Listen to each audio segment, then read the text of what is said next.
If you are waking up at night to pee, your bladder is probably not the villain. Your sleep is. And in this video, I want to tell you 5 simple tips how you can reduce your nighttime peeing sessions by potentially 100%. I am personally not waking up at night anymore. Let's get straight into it. First of all, I wanted to tell you why this matters for your health and why the bladder is actually not the problem. It's called nocturia, right? Waking up in the night to pass urine during your main sleep period. It chunks up your sleep like a blender. And I can tell you one thing, we are not supposed to wake up at night. We can have a night of 7 to 9 hours without interruption. Yes, guys, it's possible. There was a time where I was waking up a few times per night. It's not happening anymore. At least I would say 28 out of 30 days or so. And fragmented sleep isn't just a bit annoying. Ladies and gentlemen, in human experiments, sleep fragmentation can raise morning cortisol, ramp up sympathetic stress signals, and reduce insulin sensitivity, aka worsening recovery and worsening your metabolic control, right?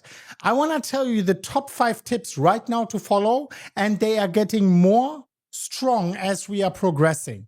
But just quickly, I wanted to tell you some more about the science, because in population studies, people who wake up to pee frequently at night also show higher risks, more falls, higher all-cause mortality, and cardiovascular mortality as well. I'm not here to fearmonger. This is just statistics, of course. It doesn't directly cause, it just increases the likelihood. So it is important to fix it, right? That doesn't prove nocturia causes those outcomes specifically, but it's a loud health signal. Why it's usually not your bladder? Well, here's the twist.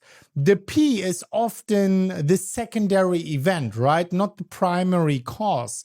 Many people wake up first, like they have light sleep, stress, noise, or breathing issues. And then they think, well, I'm up, let's go to the toilet because I feel the bladder. Well, clinically, nocturia is often driven by increased nighttime urine production, yes, decreased bladder storage, yes, and incomplete emptying, or a primary sleep disorder, right? But it is much more complicated. However, there is a quick self-check and an easy to follow checklist how to fix that problem once and for all. And I can tell you one thing, it couldn't be easier than this. A quick self-check is if your first nighttime pee is a big one, that's usually too much urine at night, not a weak bladder. Quick safety note, if this is new or severe, or you have a burning, blood, fever, big thirst, swelling, shortness of breath, get evaluated, right? And now let's go into the 5 tips for you to fix that problem once and for all. They are evidence-backed and they are science-backed. I'll leave, as always, the sources down below in the video description. Here are the 5 levers I used personally, ranked from quick wins to the most powerful root cause fixes. Number 1, front load fluids, then taper. So this is an easy one, and it's just shifting one specific thing. You are hydrating earlier in the day. You go easy on big drinks close to bedtime. Yes, you can sip a little bit, but make sure you're getting your hydration in check, but do so earlier in the day. And of course, cut late night caffeine or alcohol. That should be very obvious. If you take diuretics or something like this, ask your prescriber about moving them earlier so the water dump happens before you actually sleep. That is the first one. Then there is the hidden heavy weight. The 3 other ones are basically applicable to almost everyone, whereas this one is not applicable to everyone, but it might be interesting for many people watching, and that is the hidden heavy weight. Yes, sleep apnea, loud snoring, gasping, morning headaches, high blood pressure, or daytime sleepiness are maybe some symptoms you are dealing with. Well, you should get screened. A meta-analysis of clinical trials found CPAP, sleep apnea, significantly reduced nocturia episodes and nighttime urine volume in people with obstructive sleep apnea. Just check it out. Maybe it's not relevant for you. Let's get to tip number 3. Then 4 and 5, the most powerful by far, the easiest fix by far. Number 3, set a salt cutoff at dinner.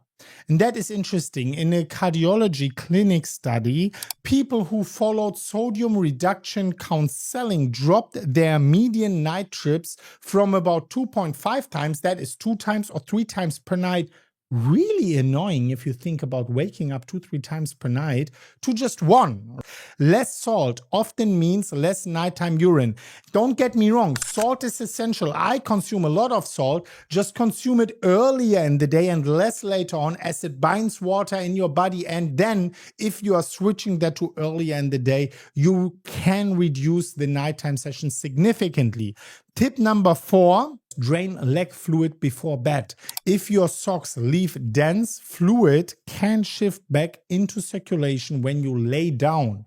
Then your kidneys turn it into nighttime pee. So a randomized control trial, a double-blind trial, which was placebo-controlled, of course.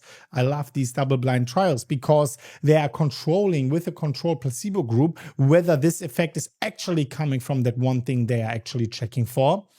It found that daytime knee length compression stocking reduced nighttime urination more than control stockings. Well, one thing you can check out for, maybe the least powerful one of all of the 5 tips, but just want to add on to.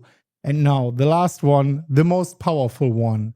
Ladies and gentlemen, I already made a video about that. Consider glycine carefully, not carefully, whatever you think, guys, when I tell you what the human clinical trials are telling. Because people took placebo, just glucose, for 4 weeks, and then they took glycine 3 grams twice daily, especially the one in the evening. I'm even taking 4 grams in the evening for 4 weeks.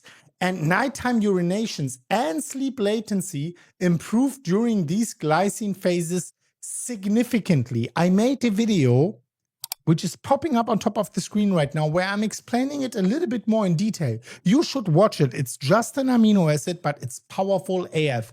Let me know what you think about that and leave your experience in the comment section down below. Subscribe to the channel right here and watch this very important video about glycine right now. And as always, guys, bye-bye.